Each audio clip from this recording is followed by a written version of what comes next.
ကံကြောင့်ဆုံးလာရတဲ့ဒိုးတွေဟာကံကုန်ပြီဆိုရင်ခွဲကြရတော့တာပါပဲဘလောက်ပဲချစ်ခင်ပါတယ်ဘလောက်ပဲမျက်နှိုးပါတယ်ပြောသူနဲ့ကိုယ်နဲ့စုံစည်းဖို့ရန်ရေဆက်ကကုန်ပြီဆိုရင်တနည်းမဟုတ်တနည်းနဲ့ခွဲကြရတော့တာပါပဲလေကြောင်ပဲစုံစည်းခဲ့တဲ့တိမ်တိုက်တွေဟာလေကြောင်ပဲကွဲကွာသွားကြရတာပါပဲကံကြောင်းတရားတွေတိုက်ဆိုင်ပြီးတော့စုံစည်းခဲ့ကြရတဲ့ဒိုးတွေဟာကံကုန်တဲ့တစ်နေ့ကိုယ်ထုတ်ကိုပိုက်ပြီးတော့ကိုယ်ခရီးကိုရှေ့ဆက်ကြရမှာပါပဲ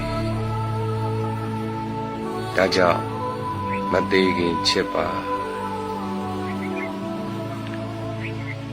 အသက်ရှင်နေတဲ့ကာလတော်တွင်မှာသူ့ပေါ်မှာကိုပေးနိုင်တဲ့မေတ္တာကရုဏာတွေပေးပါစကားတွေကိုချိုးချိုးတတ်တတ်ပြောပါမသေးခင်မှာမေတ္တာတရားတွေများများထားပြီးတော့ချစ်ချစ်ခင်ခင်နဲ့မနာလိုဝန်တိုမှုတွေလျှော့ပြီးတော့တဦးရဲ့ဒုက္ခကို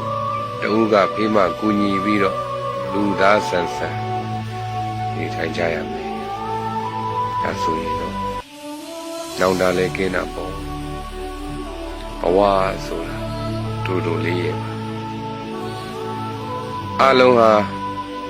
လူပြည်လူလောကကိုအလယ်လာကြတဲ့ဧည့်သည်တွေကြီးပါပဲချိန်တန်တော့လဲကိုယ်ထုတ်ကိုပိုက်ပြီးကိုယ်လန်းကိုရှောက်ချရတာပါပဲအကယ်၍ကိုချစ်တဲ့ပုဂ္ဂိုလ်တွေကိုယ်ပေါ်ကျေးဇူးရှိတဲ့ပုဂ္ဂိုလ်တွေကွယ်လွန်နှိမ့်ဆက်ရောက်သွားပြီဆိုလို့ရှိရင်လည်းပဲသူ့ကိုတတိယတိုင်းကောင်းမှုကုသိုလ်တစ်ခုလုံးပြီးတော့ကုသိုလ်ကိုအမျှဝေပေးပါဒါဆိုလို့ရှိရင်ကောင်းမွန်တဲ့ဘဝတွေကိုရောက်ရှိသွားနိုင်ပါတယ်အလုံးပဲတယောက်ရဲ့ဒုက္ခကိုတယောက်ကဖေးမှကူညီနိုင်သောသူများဖြစ်နိုင်ကြပါစေ